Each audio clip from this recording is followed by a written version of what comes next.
Bom dia, graça e paz, meu querido, tudo bom? Vamos dar início aqui ao nosso devocional e é com imensa alegria que eu quero dividir algo que Deus ministrou no meu coração essa manhã. Eu estou lendo um livro do Francis Chan, deixa eu pegar aqui para você ver, dá para ver aí? Dá. Cartas à Igreja. E o Francis Chan fala uns negócios aqui muito interessantes no livro, várias coisas na verdade, os motivos pelo qual ele saiu de uma igreja, os motivos pelo qual ele foi fazer um tour na Ásia. Deixa eu arrumar o microfone aqui, peraí. Ficou muito em cima de mim aqui. A gente está mudando o cenário. E aí ele fala várias coisas, tá? Enquanto eu vou arrumando aqui, eu vou falando com você. E uma das coisas que me chamou a atenção, que ele fala, é que nós fomos chamados para sofrer em Cristo, né? E, cara, eu fiquei pensando nessas coisas, eu falei, cara, eu acho que eu não sofro por causa de Cristo. Às vezes eu sofro mais por causa das minhas vontades, dos meus anseios, das coisas que eu procuro lutar para mim, vamos dizer assim. Às vezes às vezes eu sofro por causa de escolhas erradas que eu mesmo faço e muitas das vezes não tem nada a ver com o Evangelho de Cristo. E aí eu estava dando uma folhada na palavra de Deus e eu achei um texto de Paulo que diz assim, ó, Filipenses capítulo 1, vou ler o verso 27. Não importa o que aconteça, exerçam a sua cidadania de maneira digna do Evangelho de Cristo, para que assim, quer eu vá e os veja, quer apenas ouço a seu respeito em minha ausência, fique eu sabendo que vocês permanecem firmes num só espírito, lutando unânimes pela fé evangélica, se de forma alguma, sem de forma alguma deixar-se intimidar por aqueles que se opõem a vocês. Aqui é interessante, né? Esse de forma unânime, unidos em unidade, como igreja, como corpo de Cristo, e o se opõe a vocês. Às vezes a gente não tem mais oposição. Hoje a gente, às vezes, está muito mais inserido junto da oposição ou junto da forma que a vida vai, né, da forma que acontecem as coisas, do que propriamente se opor a essas questões. E ele continua. Para eles isso é sinal de destruição, mas para vocês de salvação.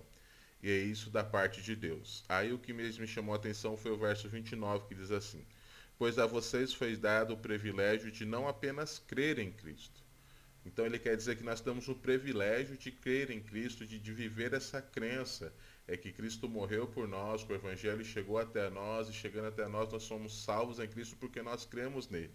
Mas ele fala que não é só esse privilégio, ou não é apenas esse privilégio, mas que é um dos privilégios de crer e viver Cristo, que existe mais, e um deles que ele fala aqui, ó, é, pois a vocês foi dado o privilégio de não apenas crer em Cristo, mas também de sofrer por ele. Já estão passando pelo mesmo combate que me viram enfrentar, e agora ouvem que ainda enfrento. Paulo escreve essa carta preso, e é interessante que ele vai escrever essa carta e em alguns versículos, no começo do capítulo 1, quer ver? Eu vou ler de novo um pedacinho aqui que é legal. Cara. Eu comecei a ler essa carta, eu já tinha lido, eu comecei a ler de novo, e aí a gente vai lendo com mais detalhes. Ele fala assim, ó, no verso 12 do capítulo 1. Quero que saibam, irmãos, que aquilo que me aconteceu tem, ao contrário, servido para o progresso do Evangelho.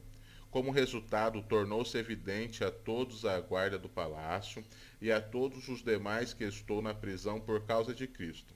E os irmãos, em sua maioria, motivados no Senhor pela minha prisão, estão anunciando a palavra com maior determinação e destemor.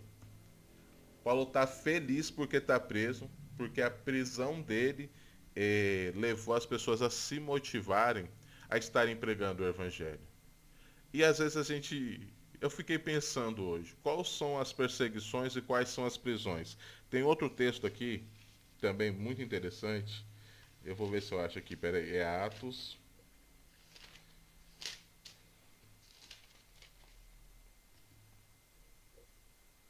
Atos 5, 41, diz assim, ó. Os apóstolos saíram do sinédrio, alegres por terem sido considerados dignos de serem humilhados por causa do nome de Jesus.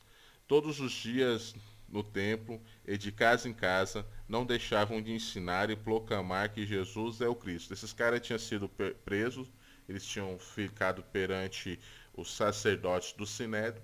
Lá eles foram açoitados, foram chicoteados e depois foram liberados, e eles saem felizes porque eles foram é, humilhados pelo amor de Jesus, ou pela palavra de Jesus, ou por se sentirem dignos de passar por esse sofrimento por estarem pregando a palavra de Deus. E aí me chamou muita atenção isso, porque quais são as perseguições que eu tenho enfrentado hoje como cristão? Quais são as dificuldades que eu tenho vivido como cristão? E hoje no nosso país a gente não tem a perseguição política, religiosa, né? A gente não tem a perseguição de culto, que a gente tem liberdade de culto, a gente tem liberdade de adorar, a gente tem liberdade de falar de Cristo. Então, quais são as perseguições, quais são as dores, quais são os sofrimentos que nós temos passado? E aí, eu continuando lendo Filipenses, é, eu vejo Paulo falando algo interessante aqui, no capítulo 2. Diz assim, tá? Vai ser bem rápido, eu nem vou falar muito, só quero ler a palavra de Deus com vocês hoje. Se por estarmos em Cristo nós temos alguma motivação, alguma exortação de amor, alguma comunhão no Espírito, alguma profunda afeição e compaixão, completem a minha alegria, tendo o mesmo modo de pensar, o mesmo amor, um só Espírito e uma só atitude. Nada façam por ambição egoísta ou por vaidade, mas humildemente considerem os outros superiores a vocês. Cada um cuide não somente dos seus interesses, mas também dos interesses dos outros. E aí eu falei, caramba, cara, é isso daqui. É essa a minha perseguição. É essa a minha tribulação, ou os motivos pelos quais eu sou perseguido. E aí eu quero citar um filósofo chamado Tiririca, que ele fala que ele tenta fugir dele mesmo, mas aonde ele está ali, ele também está. E de fato o que nos persegue, o que me persegue, eu não sei se o seu sofrimento é o mesmo que o meu, é eu mesmo. A música, se eu não me engano, do Isaías Saades, que ele fala: Senhor, livra-me de mim mesmo, do meu orgulho, da minha avareza, das minhas vontades. E quando eu alimento mais os meus desejos e as minhas vontades, quando eu olho para esse texto de Paulo, capítulo 2, e deixo de amar o meu irmão, ou de abrir mão das minhas vontades em amor e compaixão ao meu irmão, quando eu me acho alguma coisa, e essa alguma coisa me leva a achar que eu sou melhor ou superior ao meu irmão, essa é minha perseguição e essa é minha tribulação, e que eu tenho aderido a ela, eu não tenho sofrido com isso. E não sei se você está conseguindo acompanhar o meu raciocínio, mas é mais ou menos assim. A palavra de Deus diz que nós precisamos nos humilharmos debaixo da potente mão de Deus.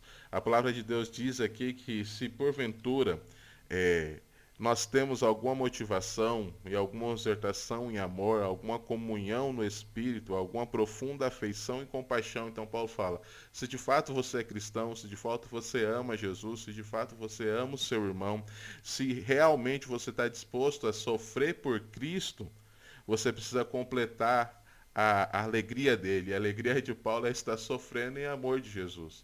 E quando você se colocar nessa situação de sofrer em amor de Jesus, é abrir mão da sua vontade e entender que eu não sou nada e você também não é nada, que nós somos de fato crentes em Cristo porque Jesus nos amou primeiro, não tem nada a ver com as nossas teologias ou com nossos estudos ou com a nossa capacidade de fazer alguma coisa, porque se não fosse Cristo em nossas vidas, nós não teríamos condições de fazer nada. Nós continuaremos sendo um nada, mas em Cristo nós somos lavados e remidos. Então nós devemos completar essa alegria que Paulo tinha e que nós devemos ter.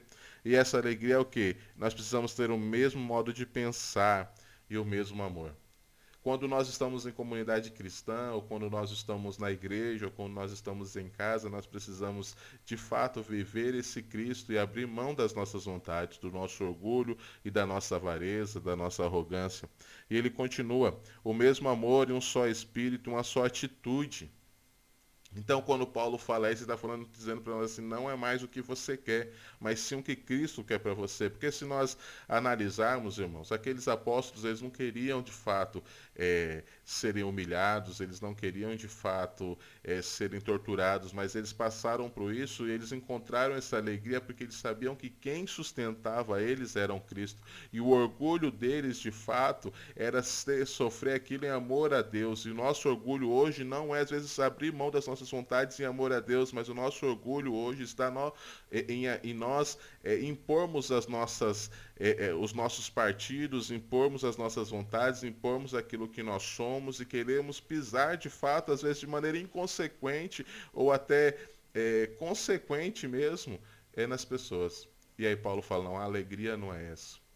A alegria de fato é você sofrer por Cristo e abrir mão do que você é. Abrir mão dos seus conhecimentos, abrir mão da sua vida. E ele fala, continua, não façam por ambição egoísta ou por vaidade. Não ame o seu irmão ou não viva pro seu irmão, para a sua comunidade religiosa, para o seu vizinho, por ambições ou por vaidade ou por egoísmo, mas humildemente considere os outros superiores a vocês mesmos. Eu não quero trazer a ideia teológica do texto, mas a ideia que vai falar conosco de maneira direta. E a direta que Paulo quer trazer para nós aqui é que nós, em Cristo, nós somos todos iguais. Seja o político, seja o advogado, seja o médico, seja o gari, seja a dona de casa, seja a diarista, seja o microempresário, seja o funcionário CLT, seja quem for, em Cristo nós somos o mesmo. E o verso 4 ele fala assim, ó, cuide, cada um cuide não somente dos seus interesses, mas também dos interesses dos outros. Então, os nossos sofrimentos hoje é o egoísmo e o orgulho e a arrogância que existe dentro de nós. E não existe orgulho nenhum nisso. O orgulho que deve existir em nós de abrir mão dessas coisas em amor a Cristo, porque nós não temos apenas o privilégio de crer em Cristo, mas nós também temos o privilégio de sofrer por Cristo. Então que hoje você faça essa autoanálise da sua vida. Eu pensei, eu analisei e de fato eu não tenho sofrido por Cristo. De fato tem sido os meus sofrimentos muito mais egoístas e arrogantes do que propriamente abrindo mão de quem eu sou e abrindo mão das minhas vontades, e isso requer sacrifícios e dores, e essas dores têm que ser em prol de Cristo. Eu corro muito mais atrás dos meus interesses do que dos interesses de Cristo. Eu sou muito mais ativista do que eu penso ser certo, do que a palavra diz para mim o que é certo. Então que você também faça essa autoanálise hoje, que Jesus te abençoe, que Jesus te dê um dia abençoado e que se você, humildemente eu te peço isso, não é inscrito no canal, que você se inscreva. Se você achou esse conteúdo importante, relevante, dá um like, porque o YouTube entende que isso é importante e ele vai oferecer para outras pessoas, tá? Que Jesus te abençoe, fique com Deus e até a próxima.